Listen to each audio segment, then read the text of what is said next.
Bem-vindos ao canal Biblioteca da Meia-Noite. Meu nome é Julia Molina e hoje eu vou falar um pouquinho sobre a minha leitura do A Court of Mist and Fury.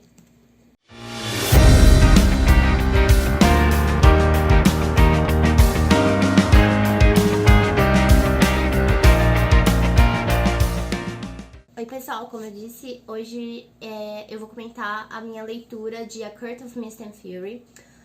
Essa série já foi publicada aqui no Brasil, né? Tem os 3 livros publicados pela Galera Record. Esse é o segundo livro da série. Em português, o primeiro livro chama A Corte de Espinhos e Rosas e esse, A Corte de Névoa e Fúria. É da Sarah J. Maas, uma autora cheia de polêmica. Eu vou comentar um pouquinho sobre essa polêmica e explicar um pouquinho porque eu decidi ler esse livro. Primeiro comentário que eu preciso fazer vai ter um pouco de spoiler, né? Vai ter spoiler do primeiro livro.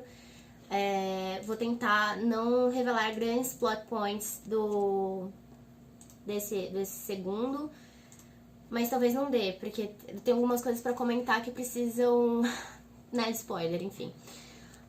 Quando eu li o primeiro livro, eu acho que eu fui muito pega pela hype, né? Ele tinha acabado de ser lançado, a comunidade internacional tava super animada com ele, falando super bem. Eu percebi que eu fui pega nessa hype, né? Porque quando eu comecei a ler o segundo livro, eu não lembrava muito do primeiro. Vários pontos do enredo eu tinha esquecido, vários personagens eu não lembrava quem era. Enfim, percebi que eu fui muito mais levada nesse burburinho do que qualquer outra coisa. E eu queria dizer que isso é muito normal, mesmo eu sendo uma leitora de livros do tipo desde 2008, às vezes sou pega nessa hype, né? Nessa crescente que às vezes pra gente mesmo não faz sentido. Você, na verdade, não gostou tanto, quer até falar um pouco mal, criticar alguma coisa e você não consegue porque tá todo mundo falando tão bem que provavelmente você tá errado. Mas, enfim, você não tá errada, cada um tem direito à sua opinião. Os livros tocam em cada um de uma forma diferente, então isso é importante ser comentado. Enfim, vamos lá pra leitura. Eu comecei a leitura não lembrando de nada, então foi como, sei lá, como se eu tivesse, na verdade, lendo o primeiro livro da série. Isso me fez refletir um pouco se realmente o primeiro livro, pelo tamanho dele, foi necessário. Eu acho que eu consegui relembrar de algumas coisas e eu fico questionando se ela não podia ter cortado, se podia ter apressado um pouquinho alguns pontos do enredo pra chegar até o segundo, porque, enfim, acho que tiveram algumas passagens meio irrelevantes pra trazer a gente até aqui. O livro começa com a Fairy toda quebrada, né?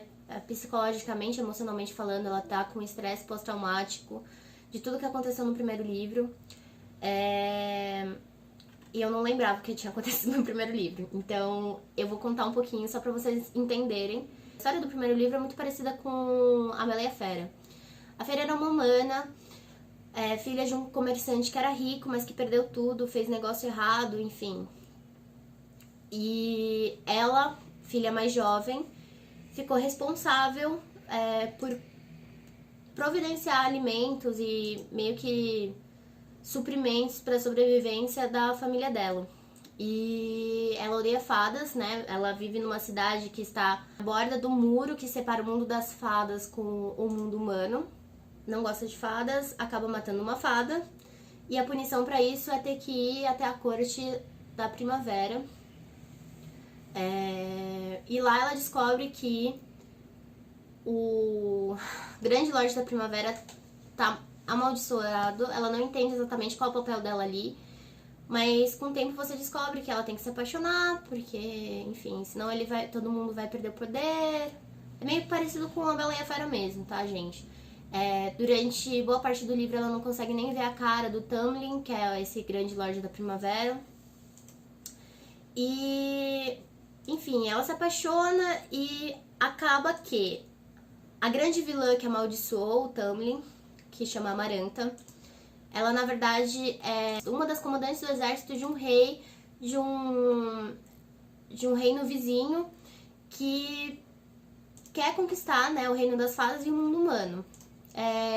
E ela meio que tá comandando todas essas cortes de fadas, ela tem um poder muito grande. Ela que amaldiçoou, né, o Tamlin, e ela meio que captura o Tamlin de volta pra não, enfim, não quebrar essa maldição. E a Feyre vai atrás dele e entra nessa corte que é debaixo de uma montanha, sem luz solar, enfim, é uma corte bem sombria. E ela tem que passar por 3 provas pra conseguir salvar o Tamlin.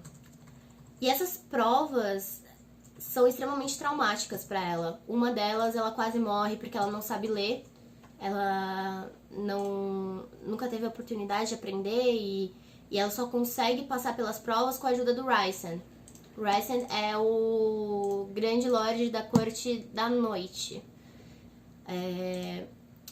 Ela faz uma barganha com ele e ele ajuda ela a ultrapassar esses desafios, né? E teve uma outra que ela tem que enfrentar um monstro gigante que quase mata ela, enfim. E ela é um entretenimento durante essas provas. Então isso já é traumático por si só. Ela tá lutando pra sobreviver e tá lutando pra salvar o homem que ela ama. E as fadas estão olhando ela como entretenimento. Tipo, morreu, não morreu, legal. Nossa, que bonitinha ela tentando se salvar, sabe? Mas a última prova é a que destrói com ela, que é... Ela tem que matar 3 fadas. E são fadas inocentes, que nunca fizeram nada, enfim, ela fica com remorso, ela tem pesadelos com sangue na mão, enfim, é uma coisa que realmente destrói com a psique dela. E ela consegue, né, ela mata essas fadas e a Amaranta quebra com a promessa dela de libertar o Tamlin e acaba matando ela. Mas quando ela morre, ela acaba quebrando a maldição. E ela dá oportunidade para os Grandes Lordes matarem a Amaranta. Se eu não me engano, quem mata a Amaranta é o Rhysand. E os Grandes Lordes, como recompensa, acabam transformando ela em fada, né? Dão os 7 Grandes Lordes desse mundo, dão a imortalidade para ela, transferem uma parte do poder deles para ela. A gente começa o livro nessa situação, que ela virou imortal, ela tá se acostumando com o novo corpo dela de fada, isso é muito bizarro de falar, e ela tá no fundo do poço, porque ela matou pessoas, ela foi entretenimento de uma corte extremamente cruel, ela quase morreu porque ela não sabia ler, então, assim, ela tá num momento... no momento mais baixo, assim. Não vou contar exatamente a história do livro, mas eu queria comentar alguns pontos. O livro toca muito em assuntos como depressão, né? Porque ela tá ela se sente uma pessoa extremamente quebrada, ela não se sente digna de ter essa eternidade pra viver, ela não se sente digna de felicidade. E ela tem um monte de pesadelos e o Tamlin que ela salvou simplesmente vira pro lado quando ela acorda e precisa vomitar e passar mal porque ela tá tendo pesadelos horríveis. Então, assim, ela tá se sentindo muito sozinha.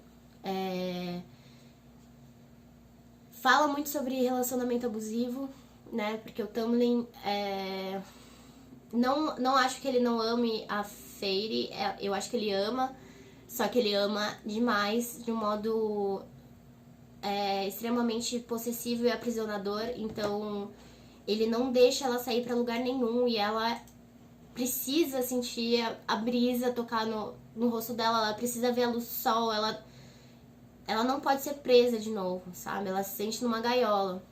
Tanto que, assim, quando ela tá se caminhando pra casar com Tamlin, ela percebe que ela vai ficar aprisionada e ela começa a quebrar no meio, assim, ela tem um breakdown. Enfim, é um livro muito... pra quem já passou por... Óbvio, ninguém nunca enfrentou um monstro na corte das fadas, né? Mas pra quem já passou por depressão, pra quem já teve crise de ansiedade, é muito difícil. Você lê e você se compadece com a Feyre, porque realmente é muito complicado. né, superar isso, e quando você sente que você tá sozinha, porque a pessoa que era pra tá, que ela lutou, né, pra tá do lado, simplesmente vira, né, dá as costas pra ela quando ela precisa de alguém pra segurar ela, é muito, assim, toca em você, sabe? Em contrapartida, né, ela começa a ir pra corte da noite e ela descobre que o Rysand, na verdade, não é o vilão que ela achava que ele era. Tem uma cidade que ele sacrificou tudo pra manter viva durante essa guerra contra a Amaranta. Ele fez também de tudo pra proteger e manter escondidos os amigos dele, então ele se sacrificou horrores. Ele foi a pessoa que sofreu tanto quanto a Feyre nas mãos da Amaranta. E ele entende, porque ele passou na pele, a necessidade dela de ter a liberdade de ir e vir, de tomar as decisões dela. E é um contraste muito grande que a autora faz. Quais são as polêmicas da autora? Existem várias críticas, uma delas é que não tem muita representatividade nos livros dela. Concordo que não tem, eu acho que deveria ter. Acho que ela consertou isso no livro novo que ela lançou, que é o Crescent City. Acho que, na verdade, assim, eu sinto que existe uma tentativa dela de ter representatividade, sim.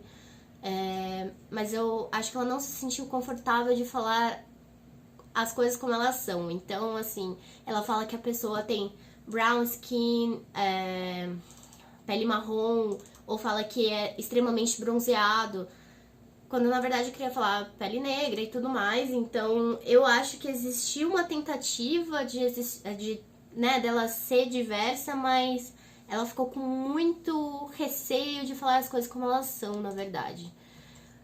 Mas assim, de novo, não é meu lugar de falar isso, né? Então eu entendo o incômodo que as pessoas têm nessa questão. Entendo também que é um problema o fato de todas as protagonistas dela serem perfeitas e lindas e não se acharem nada de especial, mas na verdade elas são tudo. Isso a gente já deveria ter superado, né? Depois da fase do crepúsculo, mas não é algo que estraga totalmente a leitura e também meio que desqualifica a escrita da autora. Eu vi muita gente comentando e reclamando que ela tem várias cenas de sexo, mas aí vem a minha crítica e, na verdade, eu tô segurando uma lapiseira. Na verdade, vem a minha crítica a uma treta que existe no mundo literário, que é baixa cultura, romance de mulher. Romance é um livro só pra mulher e que, sei lá, literatura baixa, blá blá blá blá blá, literatura de entretenimento, que não tem valor. Me parece que pessoas decidiram fazer uma leitura, um hate read, né, uma leitura só pra reclamar, principalmente devido a esse fato que não tem muita diversidade no livro dela, realmente. Mas são pessoas que não estão acostumadas com gênero, são pessoas que têm um certo preconceito com gênero e acabaram, tipo, falando que é mal escrito e que a autora não sabe se comunicar por causa disso. Acho errado. Se a pessoa não lê o gênero, obviamente, assim, vai causar um estranhamento. Não é uma escrita de menor qualidade só porque tem cena de sexo. É um livro que tá classificado como New Adult. New Adult significa que vai ter cenas de sexo, elas vão ser mais ou menos explícitas. Quando é muito explícito, a gente categoriza como literatura erótica, ok. Tem livros New Adults que são muito mais explícitos que esse, e não tira o valor deles e não tira o valor desse. A autora tem frases fantásticas, tipo, um brinde para pessoas que sonham, e um brinde para os sonhos que são respondidos e para as estrelas que brilham. Sei lá, eu acho bonito, sabe? É meio poético o que ela fala. Ela toca em assuntos importantes de relacionamento abusivo, de depressão, de como você se reconstrói depois de ter feito alguma coisa que você considero abominável, sabe? Então, tem grandes pontos narrativos que eu acho fantástico e as pessoas falam que a autora escreve mal só porque tem cena de sexo e o romance é o foco narrativo. A autora nunca falou que isso não era o foco narrativo, ela nunca disse que o livro era alguma outra coisa do que ele é, entendeu? Ela nunca maquiou isso. Então, assim, na verdade, eu quis ler esse livro porque eu senti que as pessoas estavam criticando ele pelos motivos errados, estavam fazendo uma leitura de ódio por um ponto válido, mas não acharam mais nada pra criticar e decidiram criticar uma coisa que não deveria ser criticada, não deveria ser considerada de menor valor. Eu achei o livro muito bom,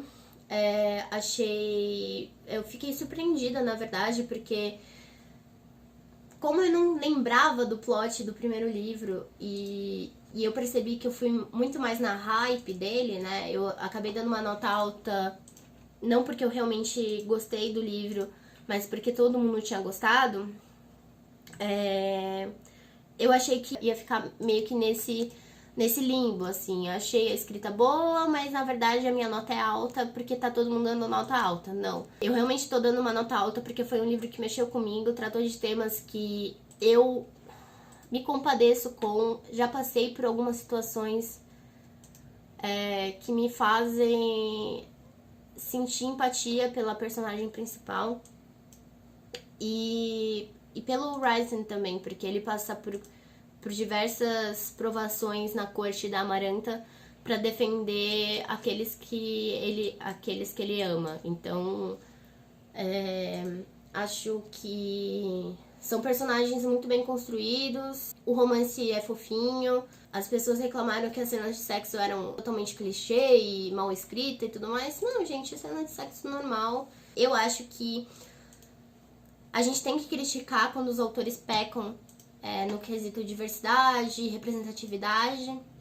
mas a gente também tem que perceber quando ela tá tentando mudar isso, e eu acho que a Sarah J. Maas tá tentando realmente fazer isso. Não li o Crescent City, vou ler. Tá na minha lista de leituras pra poder afirmar, né, se ela melhorou isso ou não. Mas acho um problema as pessoas misturarem as coisas no sentido que, sim, tem falta de representatividade, não. Ser um livro new adult que foca no romance, que tem cenas de sexo, não faz com que a escrita dela seja ruim. Entendeu? Tipo, são coisas totalmente diferentes. Não entendo pessoas que decidem ler um livro só pra falar mal. Porque você vai perder seu tempo pra fazer isso? Por que você não foca em livros que você vai gostar? Mas enfim, cada um, né? É isso. Queria saber se vocês já leram alguma coisa da Sarah J. Maas. Queria saber o que vocês acham desses pontos que eu levantei. Espero que vocês tenham gostado. Comentem essas perguntas aí que eu fiz aqui no final do vídeo. Se inscrevam, deem um like, compartilhem com pessoas que você sabe que já leram o livro. Espero que estejam todos bem. E força na peruca, gente. A gente vai conseguir passar por isso. Beijinhos, tchau, tchau.